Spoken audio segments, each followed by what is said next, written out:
Need more time? Want more from your business and your life? Welcome to the Simple Life Habits Podcast, where you'll learn how to work less, do more, and live your life with greater focus. Now, here's your host, Jonathan Milligan. Welcome to the Simple Life Habits Podcast. The question I want to start with today is, what is the number one enemy for you in reaching your goals?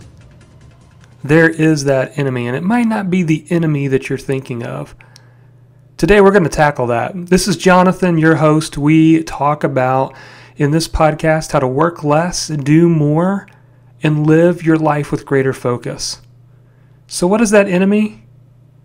The enemy is not creating space to think, not having time to think about the direction you're going, the goals you're trying to accomplish. So today I want to talk about the art of creating space to think. Do you have time in your week when you actually just think about the goals, where you reassess where you've been the last week, where you're going to head the next week? Are you intentional about the direction you're heading?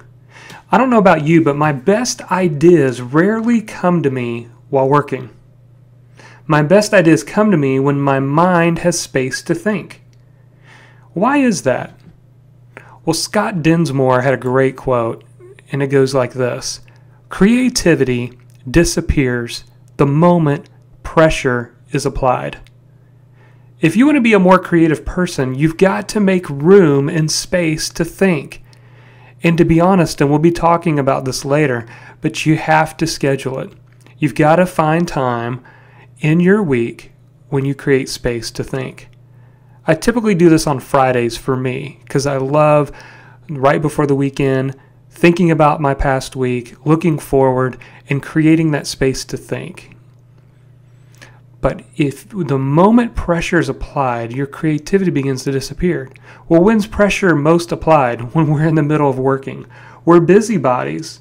We've got a lot going on. And for many of us, this can prove to be a challenge, because the moment our feet hit the floor to the end of our day, we are moving.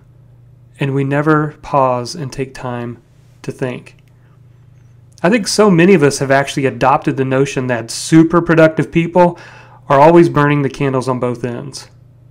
Now, don't get me wrong, taking massive action is something you ought to do, but you also need to see the value in creating space to think. So today I'm going to give you 5 simple things to think about in creating space to think. Here's number 1.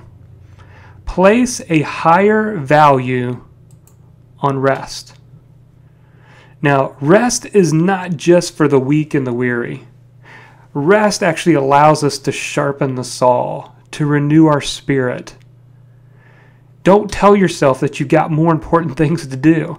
I've been in that trap before, where I don't allow myself to unplug. I don't allow myself to rest. And when I do that, I actually crushing my creativity and crushing the creative spirit. Thinking has to become a priority for you. When I first started to do this, to make thinking a priority, it became a real challenge. My mind and thoughts only went to the stuff that I should be doing instead of resting or thinking. Once it became a habit, and once I became intentional about it, wonderful ideas began to flow in my business and in my life. So you've got to place a higher value on rest. Rest is the element or the principle that most people never talk about when they talk about productivity. I mean, you read many of the books out there, and it's always about how to cram more in. And it's not so often talking about the beauty and the value of rest. Or like I like to call it, the principle of the Sabbath. Renewing your spirit and your mind and taking time to think.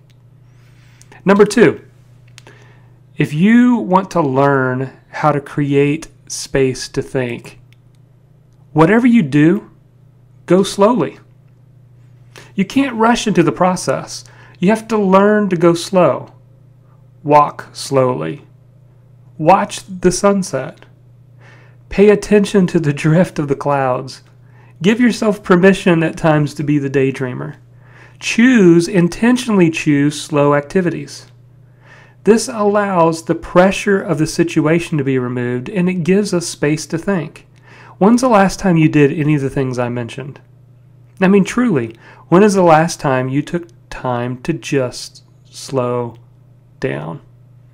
I think this is why the best ideas often happen in the shower, because it's really hard to multitask when you're in the shower. It's relaxing. It allows your mind to not be distracted by other things, and you're just in the shower.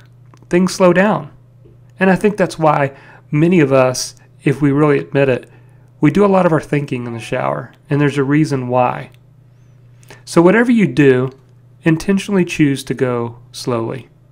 Number 3, choose to be outside if possible. There's something magical about being outside, and I find myself even more recently being drawn to that. When we're outside, we're in the middle of nature. It's beyond the confines of the small room that we're working in at the time or the cubicle.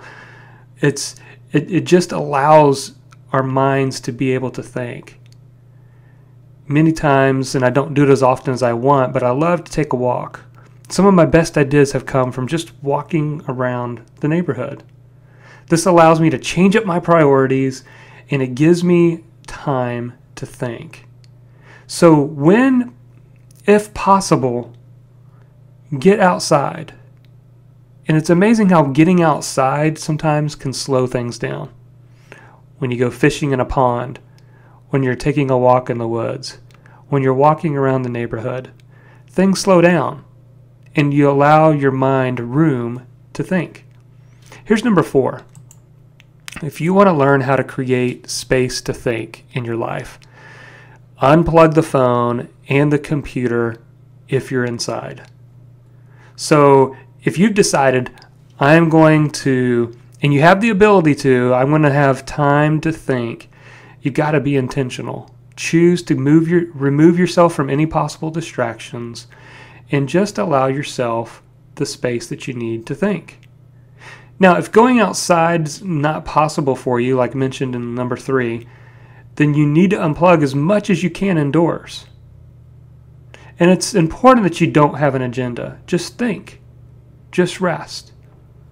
In fact, if you have a whiteboard in your office, write down whatever comes to mind.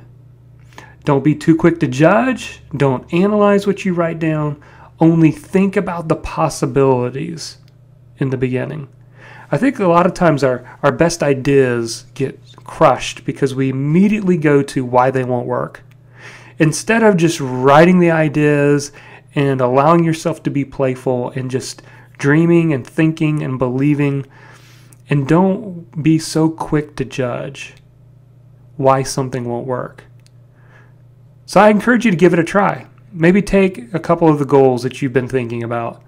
And one of the reasons you probably haven't been really going after it is because you've thought of all the reasons why that can't happen. And this is what happens is many of us actually think it's because we're not disciplined, we just don't have enough willpower, we can't just find the time to do it, when the truth is we really more than likely are thinking about the ways that this thing can't happen for us. But when you have an intentional think session and you have a whiteboard or you've got an empty document and you're just thinking of the possibilities of how you can bring this goal to action without thinking about the negative side of things, that's where the beauty begins to happen. That's where the possibility thinking begins to grow in your life. So you have to unplug the phone and the computer if you're inside. And then number 5, and I mentioned this earlier, but it's so important, is to schedule a think session at least weekly.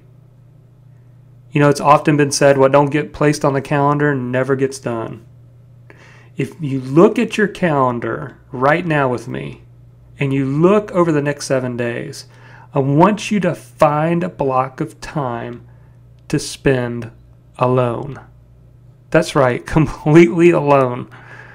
Now, this is going to be a challenge for some of you, depending on your work situation.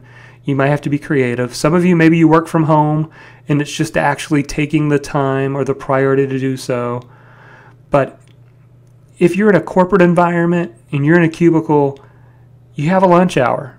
Many of you have a lunch break, and it's so easy every day to go to lunch with people.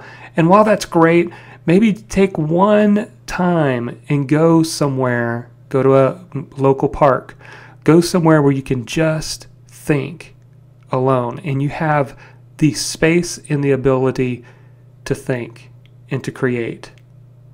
So that's my challenge to you. I want you to really think about taking the time to be creative. Because when pressure's applied, creativity wanes. You have to create space to think. So my challenge is simple today. I want you to adopt some of the above tips. It will increase your creativity. It will re-energize you towards your goals. And you'll be excited. And by the way, who says a little daydreaming isn't all that bad? Well, that is the challenge for today. Before we conclude, this podcast is sponsored by the 30-Day Get Productive Challenge. That's right, you can come and join many others who have jumped into the challenge. It's free, it doesn't cost a thing. And basically it walks you through 4 weeks, step by step, every single day, on how you can double your productivity in the next 30 days. We use tools such as Evernote. We use to-do managers. We show you how to set up a system for capturing notes and checklists. And it's just a simple way to set your goals and begin to accomplish it. Each day is built upon the next. There's PDF checklists, there's simple videos, and there's just a simple task that you take every day over the course of 30 days to become more productive. If you want to join in the challenge, just go to simplelifehabits.com/start. Again, it's simplelifehabits.com/start. Well, that's it for today. Until the next podcast, again, I hope you move toward working less, doing more, and living your life with greater focus.